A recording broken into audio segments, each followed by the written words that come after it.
Hey everyone, my name is Mike Diana, and here we are in Schenectady County, coming to you live, well, not exactly live, but here from Lock 23, which you can see behind me. It's also behind our camera person. Mary, how are you doing today? Hey, Mike. Well, it's good to see you all out there in Facebook land and YouTube land.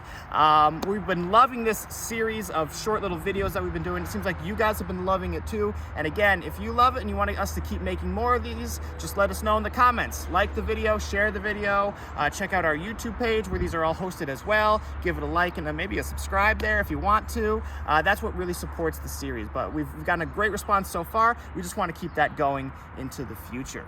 So we're going to poke around the Erie Canal today. Indeed we are.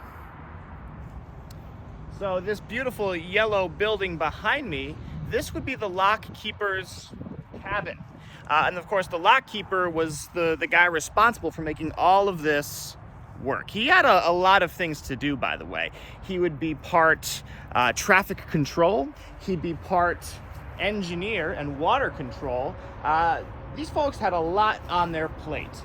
And they'd have to be here pretty much all day, every day, to make sure all of these different tasks got completed. So their first chore, again, as the lock tender, would be to regulate the traffic through here.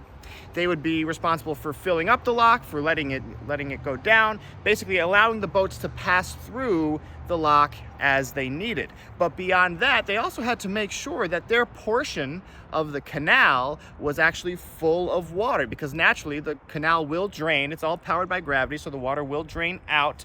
You have to make sure that there's enough water draining into it in order to actually operate. And there was a pretty complex and sophisticated system of sluice gates, of little canals, feeder canals they called them, that would divert water into the canal. And the lock keepers also had to be aware of those and making sure that enough water was coming in or going out of the canal to keep the water level consistent. A very important job. So folks, a lot of you know that the Erie Canal was completed in 1825. However, this lock does not date to that specific time period. The original locks were just single chamber locks, and as you can see, we've got a chamber over here, a chamber over here. That's a double lock. This would be part of the expanded Erie Canal, which was completed in the 1860s.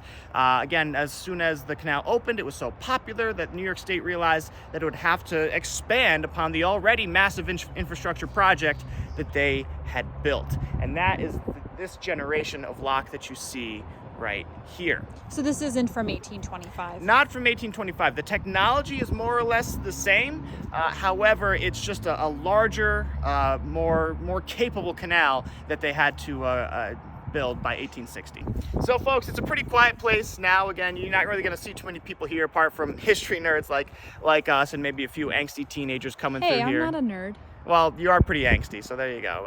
But back in the 19th century, when this place was an industrial corridor, you have to imagine what a chaotic and hectic and probably a little bit intimidating place this would be.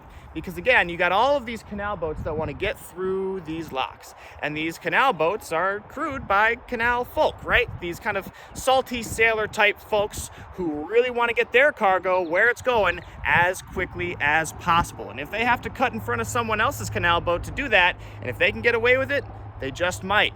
That's partly where the lock keeper comes into place to kind of keep order amongst all those folks. You might also see a lot of arguments and disagreements, maybe even breaking out into fisticuffs if things go particularly hectic. So it could be a pretty wild place. Now, you probably would have on a busy day during the 19th century, you'd have several, maybe even up to a dozen canal boats lined up, just waiting their turn to get through the lock. And these people would be jockeying for position, making sure that they weren't getting budged or getting cut in front of.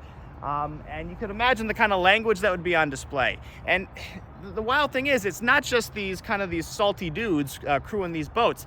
Surprisingly, the canal was a family operation. A canal boat could be operated not just by the men of the family, but also the kids, In fact, the kids were a perfect age for leading the mules that are pulling those canal boats. The kids would be often the ones leading the pack animals who were leading the boats themselves.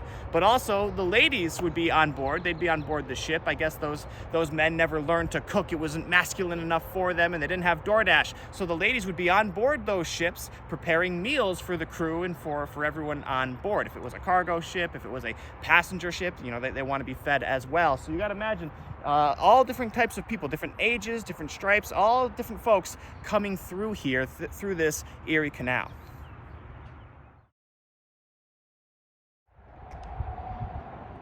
It actually even kind of looks like a canal with the water there in the basin. You can see these would be the walls of the lock. So imagine these large packet boats coming through here. They would be, there's gates right there in those little indentations. Those gates would close so that this chamber could fill up with water or release its water, depending on whether you're going up or down in elevation. And the whole process would take about 15 minutes, which again, that probably sounds like a long time for us with our modern sense of transportation standards, but back in the day, 15 minutes to get through a pretty major change in elevation, 10 feet of elevation change, that's pretty incredible technology for the time. All right, folks, so we've stepped away from the lock itself onto the path, or the towpath, you might call it, because indeed, this was how you would get the boats pulled or towed during the canal's heyday. You can see it stretching out far, far into the distance there, and in the other direction as well. About 340 miles that way, about 20 miles that way back to Albany.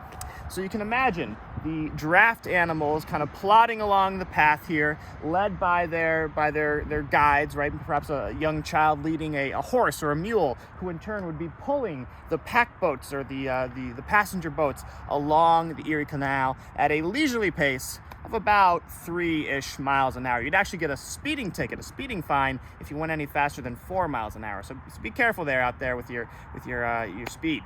People go a lot faster on it today, though. Oh, they sure do. Because, of course, today, the towpath, which doesn't really need mules anymore, but you can come along the towpath, which has been paved over all the way across the whole stretch of it, has now been transformed into a pedestrian path, a biking path, and you'll see a lot of people out here, especially on a beautiful day like today, using it for exactly that purpose.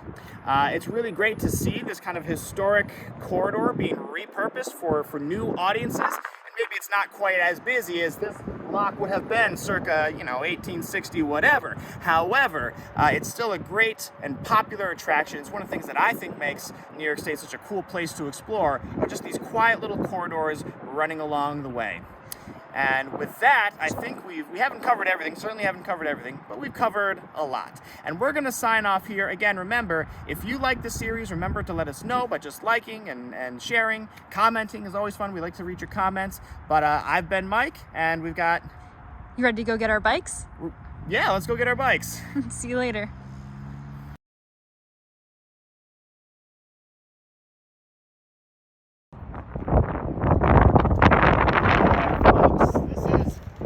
Diana, and here we are in Schenectady County with another fun little vlog here for you.